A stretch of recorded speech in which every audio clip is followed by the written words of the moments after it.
and welcome you watching the Friday edition of This Is Exclusive with me, Shaban Sen. Ladies and gentlemen, a fact-finding committee has now put out what was happening inside Jamia University. Some damning allegations have been leveled, starting from forced conversions to sexual harassment. These are some charges that have been leveled against the Jamia administration. In fact, Jamia has now responded by saying that their secular fabric of the institution has been questioned. Tonight on This Is Exclusive, we speak to the victims. We get you their voice. All this and much more on this edition of This Is Exclusive. But up first, let's take you through the headlines we're tracking at this hour.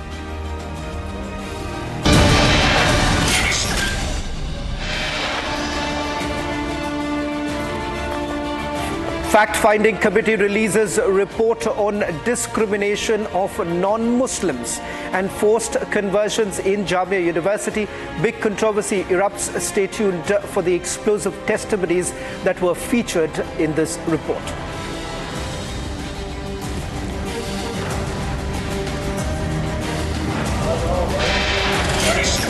Jamia has responded to the conversion allegations. University has said that same caste-based discrimination cases were reported in the past.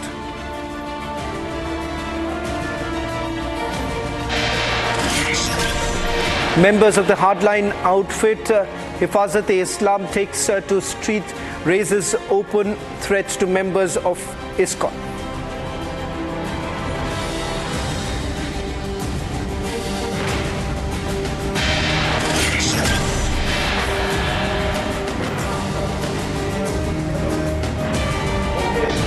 No Champions Trophy tour in Pakistan-occupied Kashmir. ICC cancels Pakistan Cricket Board's move.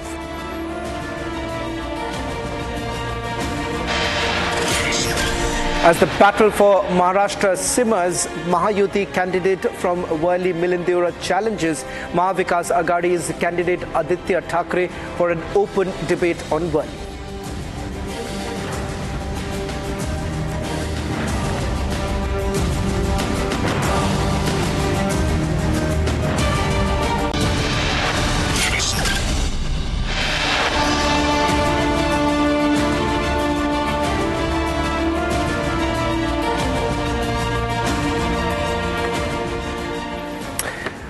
After complaints essentially received by an NGO, a fact-finding committee was formed. This fact-finding committee was headed by retired Justice S.N. Dhingra and the former Delhi Police Commissioner S.N. Srivastava. Essentially, over a period of time, they have recorded testimonies of various individuals who have been associated with Jamia Islamia University, looking into allegations of sexual harassment, and not just that, also allegations of forceful conversion. In fact, in this particular report that has now been accessed by Republic TV, which runs into 67 pages, they basically detailed all such elements. Let's just quickly take you through some of those details of what have they found. Apart from forced conversion, they've also made a mention of crackdown on Hindu festivals, targeted for Vande Mataram and the Prime Minister's post being put out, failed students once again for their position on various issues. Let me just quickly take you through what is it that they have put in the report. First, let's take you through targeted over sharing the Prime Minister's post. Now, this is what they're saying, that back in 2009, one witness here in 2009 had broadcasted national song Vande Mataram on community radio, and that was the day of the start of his harassment. Now, this very individual, whose name has not been revealed, joined the university in 2009, stated that 2009 he had broadcasted national song community radio, and that is the reason why he was being harassed. Let's move to the others. What was the reason why they were essentially being targeted? There is another witness in this particular case who had reported, stating that he shared a post of the Prime Minister, and this was on social media, and he became a targeted person in Jamia Islamia of Muslim students and faculty. There is a clear allegation that was leveled. Let's take you through the other details now emerging. Close links with the Jamaat-e Islami. Now, this is what they say. These associations, there are certain associations that they're talking about who are participating in several meetings that were taking place in the university. They saying coordinated with each other, held meetings daily, and they would work in close coordination with Jamaat Islami. Remember, the Jamaat Islami has taken a radical position in several issues, and they say that one professor, Dr. Abrar Ahmed, had tweeted that those students who did not participate in the protest against CAA, NRC would be failed. So this is the kind of harassment that non-Muslim students were also facing in the institution. These are some of the allegations that have leveled. Let's take you through the other details. Now, this is with regards to another part of the investigation that has been carried out. They say that students have been indulging in criminal and anti-national activities. In October 2023, you've had a student, PhD student, who was arrested by the police for his involvement in the anti-national activities and being a member of the ISIS Pune module. Now, in fact, students have been indulging in criminal and anti-national activities is what the fact-finding committee member essentially has been indicating. Let's take you through the other details that are coming in. These are some explosive allegations that have been leveled. Let's take you through the others. Blatant conversion to Islam. Now, that remains the biggest talking point as far as the report goes, because here they are saying there's been forceful conversions. Some convert Muslims more forcefully try to influence the students as well as the teachers for conversion to Islam. Now, this is based on certain witness accounts. You've had the witness accounts. Here's CW3 had done MED. From Jamia Islamia only, she deposed that one of the professors announced in the class that unless the students follow Islam, she would not allow them. They were unable to bear this harassment, and some had also left the university. There is also, let's take you through about how there have been complaints that have been leveled against the Hindus, filed against the Hindus. There is evidence that false, fake complaints were registered against Hindu employees, Hindu teachers, Hindu students. Now, that's another allegation that has been leveled as far as fake complaints against Hindus are concerned. This is also part of the fact-finding committee. Let's move fast to the others. Now, that's guard that was sent to jail in a fake crime.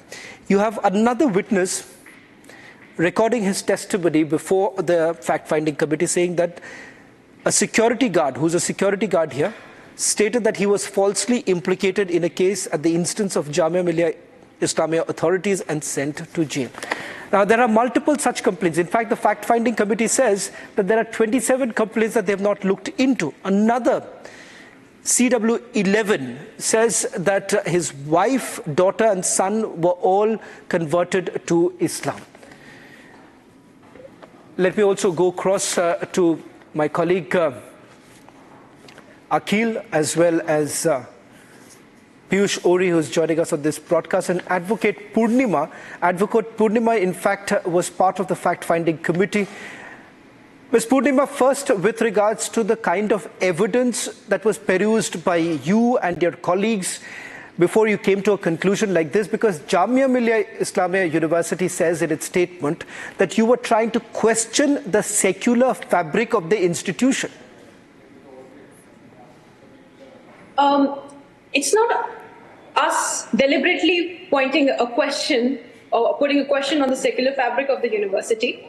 What we have done in this report is simply chronicle the absolute unbearable mental harassment that has been meted out not to just students, but faculty and even non-faculty staff. They have been relentlessly targeted for their religious beliefs and further coerced into changing their beliefs. If they did not, they were, all sorts of allegations were leveled against them. Their professional development was hampered, and some were even dragged to courts, and false cases were leveled against them. So it is merely a chronicle of all the allegations that have come forward, and we have now put it forward to the Honorable Home Ministry to kindly carry out a proper investigation so that a university which is using the resources of the nation cannot be used as a weapon to undermine the fundamental rights of our people. regards to some of the witness accounts, in fact, Republic TV has also spoken to some of the witnesses here. They say that while there was a section within the Jamia Islamia University who were deliberately trying to push this off. Is that the kind of evidence that you have gathered too? Yes, what we came to understand during our investigation was that the entire institution, right from the VC to clerks to even peers, students, Muslim students studying at the university, were working in tandem with each other to ensure that maximum number of Hindu students or faculty or staff converts, bulks under the pressure. I'll just request you to stay on with us because let's also play out that interview that my colleague Piyush has done with other fact-finding committee members, starting with Justice Dhingra as well as S.N. Srivastava, former Delhi Police Commissioner. I'll request Poornima, if you can just stay on with us while we play out that interview and come back to some of the key questions that needs to be answered, because the Jamia Millia University is still raising questions about the findings of your committee. This report brings out these facts which you are telling, your question. We have recorded evidence of all affected students, those students who have left the college, the university, and those who are still there. How they are being harassed, how efforts are being made to harass them, how pressure is put on for conversion, how they are failed, how PhD is not given. All these things happen. All this is being done because you feel that they want to softly convert them? Yes, this is what they also say. It is not I say. Professors say that this is what is happening. Why there has been just no action that has been taken against them, sir? Why police action is not being taken against them? Can I tell you why action has not been taken? I was not the one who has to take action. So you feel that now, after preparing this report, there is going to be some action? That is because we have had a word with some students and they've also maintained the same kind of line which you have maintained, that there is a soft conversion which is being taken place. You see, taking action is not my job. My job is to bring facts to the front. I had done that for justice. Now, what action will be taken? It will be taken or not taken depends on the administration. See, the chairman has very clearly mentioned that we have given the findings, what is happening in Jamia Millia Islamia University. Now it is for the government to decide what action must be taken against Jamia Millia. It is for the government to decide. We cannot say what action be taken, but we have indicated what are the things, undesirable things which are happening there. Being the former Delhi Police Commissioner, and we've also had a word with one of the students who has alleged that this kind of a conversion is happening. In fact, she's also maintained that, she was sexually assaulted, or not, in a sense, she was molested. I want to understand, then, these things are happening, why the action is not taken by police? Is the complaint not coming to the police? Here I am in the capacity of a member of this committee, so I will not like to comment anything about my previous role. Well, in fact, my colleague Piyush reached out to one of the victims in this particular case, who has spoken about the kind of harassment she had to face when she was part of the university. Controversy does not seem to ebb in Jamia Millia Islamia University. Just few days back, we witnessed that how a group of students who were celebrating Diwali were prevented of doing so by certain hoodlums, and the controversy ensued from there on. Now there is a bigger controversy in play.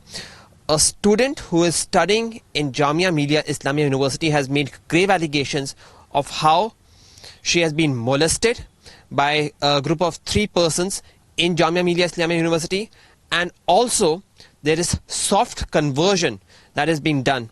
Now these are some grave allegations, and with me to discuss about all these aspects is this student who has gathered courage to come out and speak about the major problems that is happening in this university. Thank you so much, ma'am. You've gathered that courage to speak to us.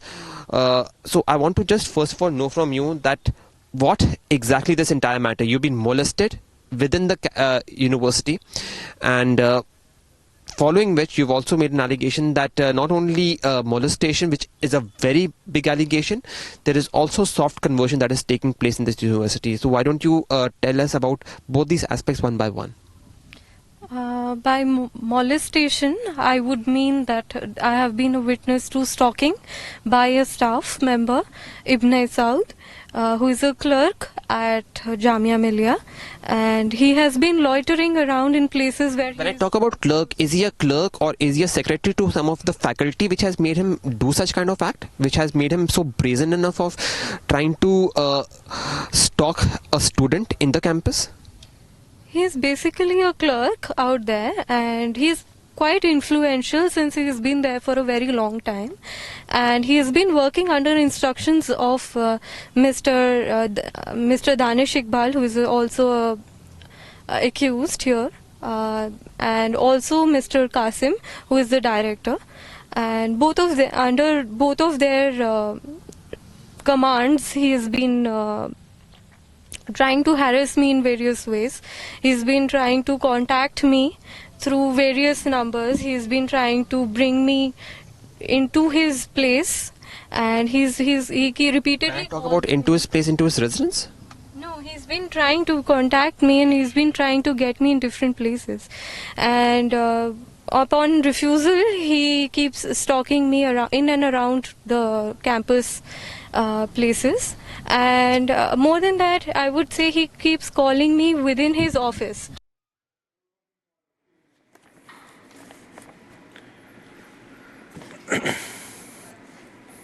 Well, in fact, let's just quickly also take you through some other parts of the report that has been published. In fact, these are some big admissions that have also been made by the Jamia Islamia University, where they say that yes, there have been such instances, but these are instances in the past.